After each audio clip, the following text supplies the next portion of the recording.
आप देख रहे हैं the him tales horror stories. प्रस्तुत एक और नई कहानी।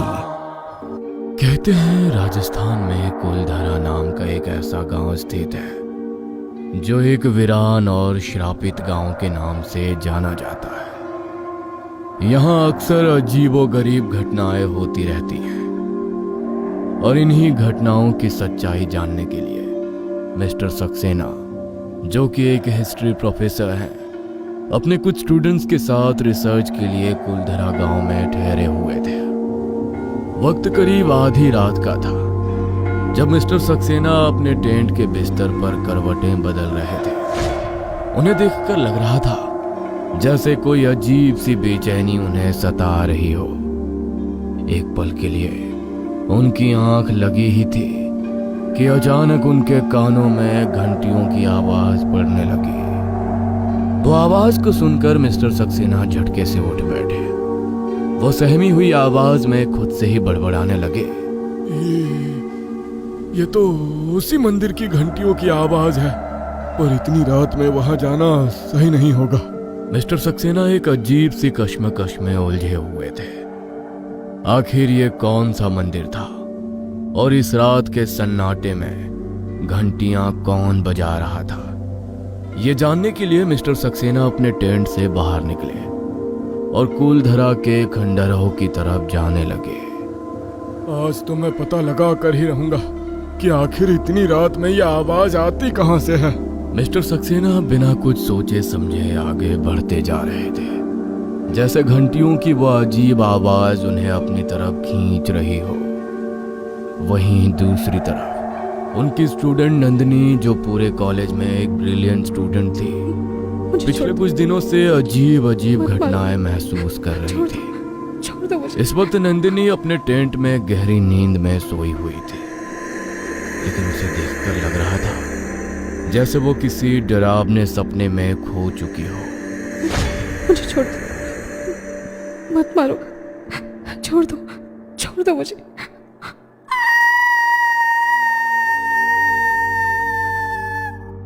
अचानक एक अजीब सी ठंडी हवा नंदिनी के बदन से टकराई और वो हड़बड़ा कर उठ बैठी। हे भगवान, ये क्या हो रहा है मेरे साथ? कितना खौफनाक सपना था। डर के मारे नंदिनी का पूरा बदन पसीने से भीग चुका था। उसकी सांसें धीरे धीरे भारी होते जा रही थी। वो पानी पीने के लिए जैसे ही उठी, उसकी नजर टेंट के पर्दे पर पड़ी। पर्दे के उस पार एक हल्की सी परछाई दिख रही थी, जैसे कोई चुपचाप अंदर झांक रहा हो। इतनी सुनसान रात में उसके टेंट के बाहर आखिर कौन हो सकता था? ये सोचकर ही नंदिनी का दिल तेज धड़कने लगा।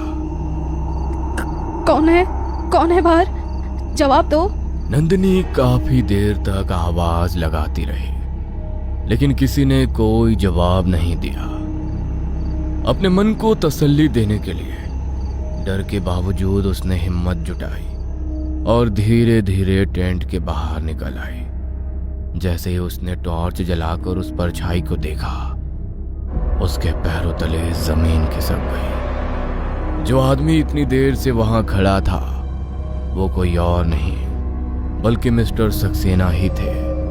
वो बिल्कुल एक स्टैचू की तरह आंखें खुली रखे एकदम खामोश खड़े थे। प्रोफेसर, आप यहाँ? प्रोफेसर, आप ठीक तो हैं? मैंने उसे देखा। किसे देखा आपने प्रोफेसर? आप किसकी बात कर रहे हैं? उस वक्त मिस्टर सक्सेना ने नंदिनी की बात का कोई जवाब नहीं दिया और चुपचाप अपने टेंट में वापस चले गए।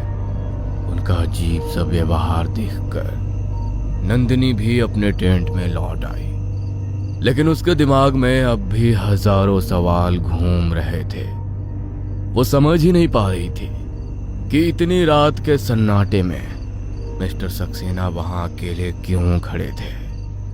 अगली सुबह मिस्टर सक्सेना और नंदिनी कुलधारा के एक वीरान खंडहर में सैंपल्स इकट्ठा करने पहुंचे हुए थे। नंदिनी ने मौका पाकर उसी वक्त मिस्टर सक्सेना से कल रात के बारे में दोबारा सवाल पूछा। प्रोफेसर, कल रात आप किसी को देखने की बात कर रहे थे। उस रात आखिर किसको देखा था आपने? तुम किसकी बात कर रही हो नंदिनी? मैं तो कल रात तुमसे मिला ही नहीं था।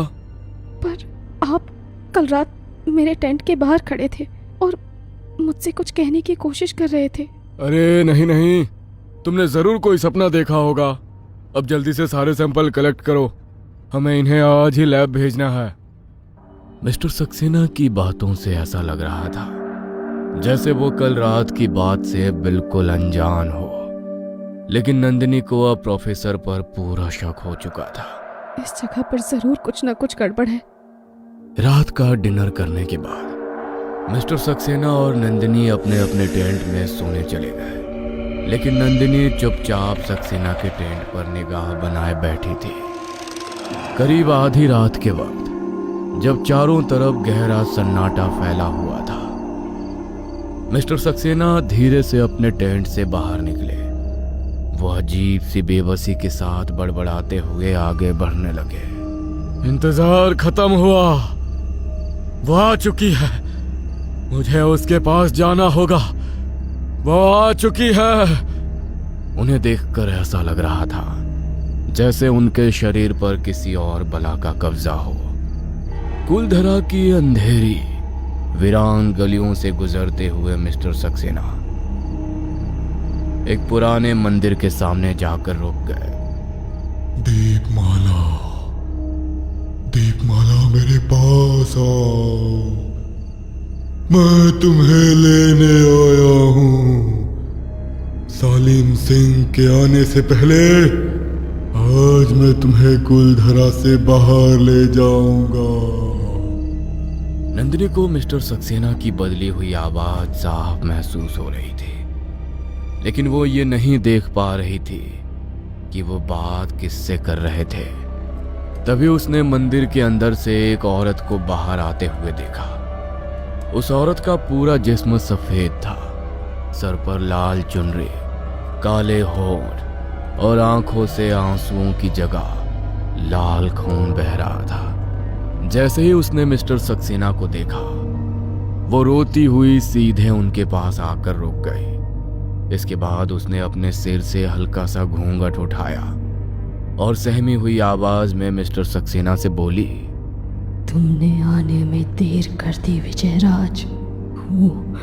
वो फिर से मुझे अपने साथ ले जाएगा। दीपमाला की आवाज में दर्द और बेचैनी साफ महसूस हो रही थी। वो बार बार पीछे मुड़कर देख रही थी, जैसे किसी के आने का डर उसे अंदर ही अंदर खाए जा रहा था। दीपमाला, आज वो तुम्हें मुझसे छीन नहीं सकेगा। मैंने उसकी पूरी व्यवस्था कर दी है।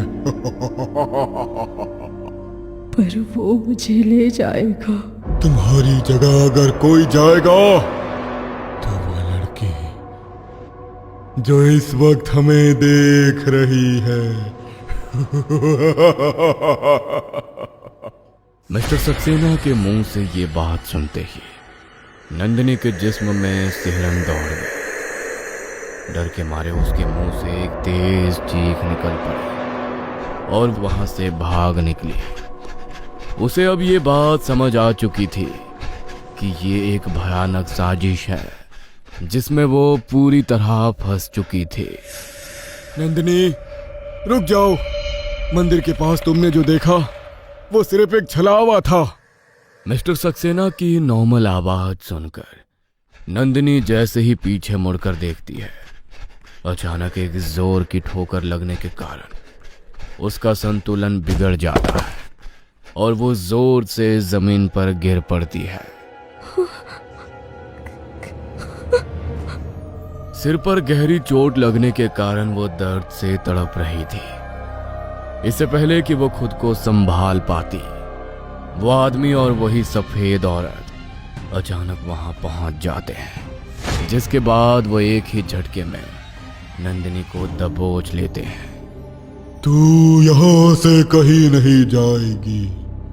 आज अमावस्या की रात है और सालिम सिंह तेरी रूह को अपने साथ ले जाएगा और दीपमाला तेरे शरीर में वास करेगी। प्रोफेसर, आप मेरे साथ ऐसा नहीं कर सकते। मुझे जाने दीजिए, मुझे जाने दीजिए। मिस्टर सक्सेना नहीं, विजयराज हूं।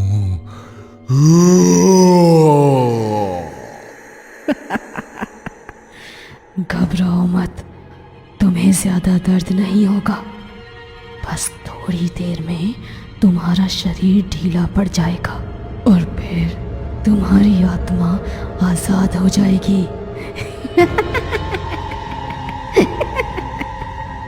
नंदिनी की सांसें बस कुछ ही पलों में थमने वाली थी, लेकिन तभी उसके कानों में दौड़ते हुए घोड़े की तेज आहट गूंज उठी और अगले ही पल घोड़े पर सवार उस आदमी ने तलवार निकाली और एक ही बार में सक्सेना का सर धड़ से अलग कर दिया। इसके बाद वो घुड़सवार दीपमाला की रूह को पकड़कर हवा में ही कहीं गायब हो गया। यह सब कुछ इतनी तेजी से हुआ कि नंदिनी को समझने का मौका तक नहीं मिला। बेहोशी की हालत में वो लड़खड़ाते कदमों से आगे बढ़ने की कोशिश कर रही थी कि अचानक उसकी आंखों के सामने अंधेरा छा गया और वो वहीं जमीन पर गिर पड़ी। इस घटना को लगभग 6 महीने गुजर चुके थे। इस बीच नंदिनी काफी लंबे समय तक कोमा में रही और जब उसे होश आया तो उसने खुद को हॉस्पिटल में पाया। उसी पल उसकी नजर सामने खड़े शख्स पर पड़ी, जिसके बाद उसके दिमाग में वही पुरानी बातें घूमने लगी। प्रोफेसर, आप तो मर चुके थे। मिस्टर सक्सेना ने हल्की सी सांस ली और बेड के पास आकर बोले, नंदिनी, मैं जिंदा हूं। उस रात तुमने जो कुछ देखा वो हकीकत नहीं बल्कि सिर्फ एक छलावा था। उस जगह पर मेरे साथ भी बहुत से अजीब अजीब छलावे हो रहे थे। उस वीरान मंदिर की आवाज मुझे भी बार बार अपनी तरफ खींच रही थी, लेकिन मैं आधे रास्ते से ही वापस अपने टेंट में लौट आया।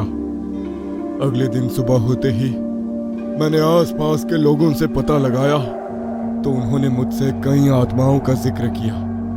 ऐसी आत्माएं जो आज भी उस वीरान मंदिर में आती हैं, और उनमें से कुछ ऐसी भी हैं जो अक्सर लोगों के साथ मौत का खेल खेलती रहती हैं। एक रात जब मैंने तुम्हें मेरे ही जैसे शक्ल के एक आदमी के पीछे जाते हुए देखा तो मैं हैरान रह गया और फिर मैंने तुम्हारा पीछा किया, लेकिन कुछ ही देर बाद तुम मेरी नजरों के सामने से ओझल हो गई और जब मैंने तुम्हें ढूंढा तो तुम मुझे मंदिर के पास बेहोश मिली। लेकिन प्रोफेसर, वो लड़की कौन थी और वो घुड़सवार कौन था? गांव वालों के अनुसार वो लड़की दीपमाला थी और जिसे तुमने मेरे रूप में देखा वो कोई और नहीं बल्कि उसका प्रेमी विजयराज था, और वो घुड़सवार सालिम सिंह था जो जबरदस्ती दीपमाला से विवाह करना चाहता था। सलीम सिंह? हाँ, सालिम सिंह। इस कहानी का पूरा इतिहास सालिम सिंह के नाम एक तुलकदार से जुड़ा हुआ है। वो एक कठोर और निर्दयी व्यक्ति था जो गांव के लोगों से हद से ज्यादा कर वसूलता था और गांव की सभी स्त्रियों पर बुरी नजर रखता था। एक सुबह जब उसकी नजर गांव के मुखिया की बेटी पर पड़ी तो वो उसकी सुंदरता का दीवाना हो गया और फिर जबरदस्ती शादी का दबाव बनाने लगा। लेकिन जब उन्होंने विवाह करने से इनकार किया तो सालिम सिंह गुस्से से भड़क उठा। उसने पूरे गांव को धमकी भेजी कि अगर कुलधारा के लोग नहीं माने तो वो विनाश के लिए तैयार हो जाए।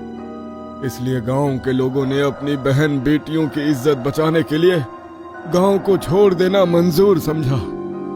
गांव में कुछ लोग ऐसे भी थे जो बहुत बुजुर्ग थे और बीमार भी। इसलिए उन्होंने वहीं जहर खाकर अपनी जान दे दी और पूरा कुलधरा गांव एक ही रात में खाली हो गया। लेकिन जाते जाते गांव वालों ने उस पूरे गांव को एक भयानक श्राप दे दिया कि जो भी इस जमीन पर बसने की कोशिश करेगा वो इस श्राप का शिकार होगा और ये जगह कभी किसी की नहीं बन पाएगी। नंदिनी और मिस्टर सक्सेना ने कुलधारा में जो कुछ देखा और महसूस किया, शायद दुनिया के लिए वो सिर्फ एक कहानी हो, लेकिन जिसने भी कुलधारा के उस श्रापित गांव का असल अनुभव किया हो, वो जिंदगी में दोबारा वहां जाने की हिम्मत कभी नहीं करता। आपको ये कहानी कैसी लगी नीचे कमेंट करके जरूर बताएं। और हाँ, अगर आपने भी कभी कोई ऐसी जगह महसूस की हो तो हमें लिखकर भेजें, शायद अगली कहानी आपकी हो।